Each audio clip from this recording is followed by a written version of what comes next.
I think it's really important to start taking a look at how credit markets work, how banks determine how much money someone can qualify for, so you will know who your target market is.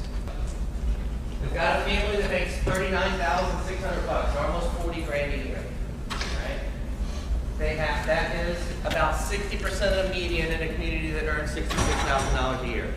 Banks had taken a look at 30 years of FHA portfolios, and they had realized that there was a relationship between the percentage of someone's monthly income that was going to housing costs and the likelihood of default. And they realized that if you get much above 31%, the likelihood of default goes to a point that we can't tolerate from a risk process. So therefore, anyone who makes is going to have to pay more than 30% of their income for rent, we're not going to make a loan to. For principal, interest, taxes, and insurance. Does that make sense? Now, the second thing the lenders did is they said, the other important factor is what someone's paying for a monthly housing cost, principal, interest, taxes, and insurance, and long-term debt, anything that's going to last more than 12 months.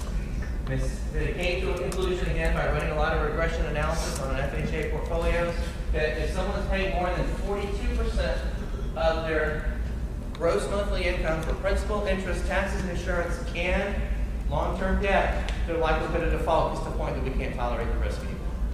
That's where these numbers came from. So the first number, percent of monthly income, housing cost as a percent of monthly income, is called the front ratio. The second number is called the back ratio.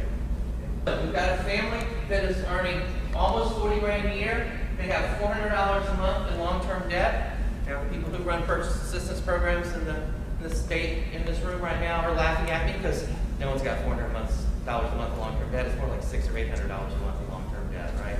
But we're going to use 400 initially. So we have someone who has a car payment, okay? And they haven't run up credit card bills, and they haven't run up their furniture bills or anything else. They've got a car payment, right? So we're going to need to sell this for $169,000. We've got a down payment requirement. I believe this is at 2%. Okay? So they're going to need to qualify for $165,000 mortgage. Now, in addition to what the debt service would be on the mortgage payment, they also are going to have taxes to pay.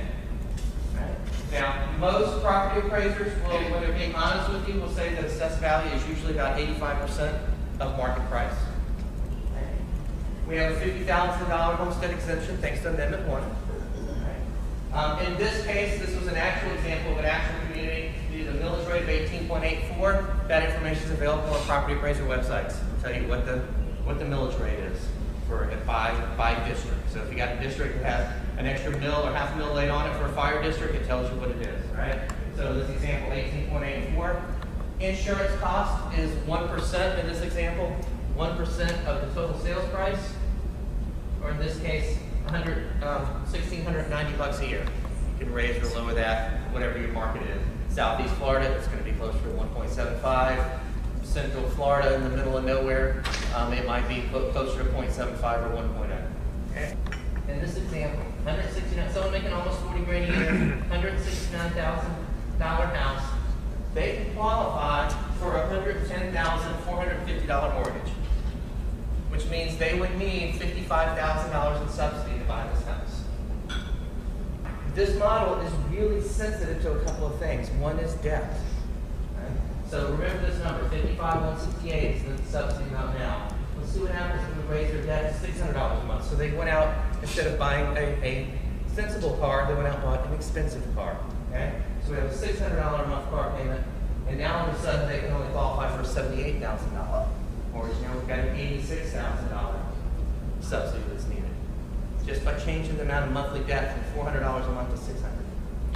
All right, and so let's look at what happens if we raise this to $800 a month. So now we've got a family with 2 car payments. Boom, they would need $118,000, almost $120,000 deferred payment loan. Here's the visual we've got. This is at $400 a month debt. This is what the subsidy is, $600, and then $800 of monthly debt for that family to make $40,000 a year. Yeah. I also wanted to show how sensitive this model is to interest rate change. So, all right, we're at $55,000 now. If rates went up, okay, no, not likely because the Federal Reserve just cut their fund rate to what, minus 3%, right? What is something like that? It's about that. It's about that, okay. Yeah, might be off 1 or 2%. Okay, so if interest rates go up, we were at 55,000. If interest rates tick up to 7.5%, then now we've got, instead of someone needing 55 grand, it'd be almost $66,000. Because if interest rates tick up, all of a sudden someone who could qualify for a house now can't. So you're making the builder's target market shrink whenever interest rates go up. By the same token, some of y'all may have followed this. There's some business professor, economist professor types at Columbia University who are pushing the feds to have a 4.5% interest rate for all new home purchases. And the difference would be subsidized by with federal money. And you can see why they want that. We had a $55,000 is what someone needed. If we look at 6.5%, which is around market now, I think. And if we drop that to 4.5%, now all of a sudden you've got someone who can qualify for a $137,000 mortgage. They would only need $27,000 in subsidy to be left behind. Here's a 4.5% rate. You can kind of see that what the difference is going from 4.5 to 7.5% interest rate. Now, one thing that I really want to stress to y'all is that some people try and take shortcuts and determine how much house someone could qualify for by saying, oh, you can qualify for a mortgage that's 3.5 times your income. Wrong. I mean, you can find one example, one income rate, one debt service rate, and one sales price where someone could. I mean, you can run an equation, find out that one point, but it'll be good for someone making that income trying to buy that house. There is no shortcut, no real good shortcut for determining how much house someone can qualify for just by multiplying their income by some factor. So some people try and cheat, and some people try and tell you, oh, well, they can qualify for this because it's 3.5, they can qualify for a $120,000 house because it's 3 times their income, $40,000. We just saw that wasn't the case, right? Our people could not qualify for, and $40,000 could not qualify for a $120,000 mortgage if interest rates was 7.5%. So there is no shortcuts, which is why I'm so willing to share this model. This is handy in a number of ways. It is handy when you are at your policy level stage, because hopefully after you leave here tomorrow, you'll go back home and you'll start looking at multiple listings and you start looking at the property appraiser's website and see what things are actually selling for. And you start getting an idea of what your market is, what your product you're going to be buying is going to cost you. And you will know the income of your target market because you know you can't go above 120%. More likely you're going to be not going above 80% in a lot of cases. So you know the income of your target market, you know what your products are going to cost, you're then going to be able to write your plan that's going to say, okay, we're going to be willing to give up to X amount of subsidy for this income level and this amount of subsidy for this income level. Back on the main sheet, you want to show, I think you've got a 60% of AMI, you want to show a 120? Thank you. Just for fun? Well, yeah, all right, so we've got a $40,000 income, we got a $66,000 median income, okay? We can change that if anybody wants to see a different number. All right, so I want to do two things. One, I want to change this to 40% of median first. Okay. So now we're someone making $26,000 a year.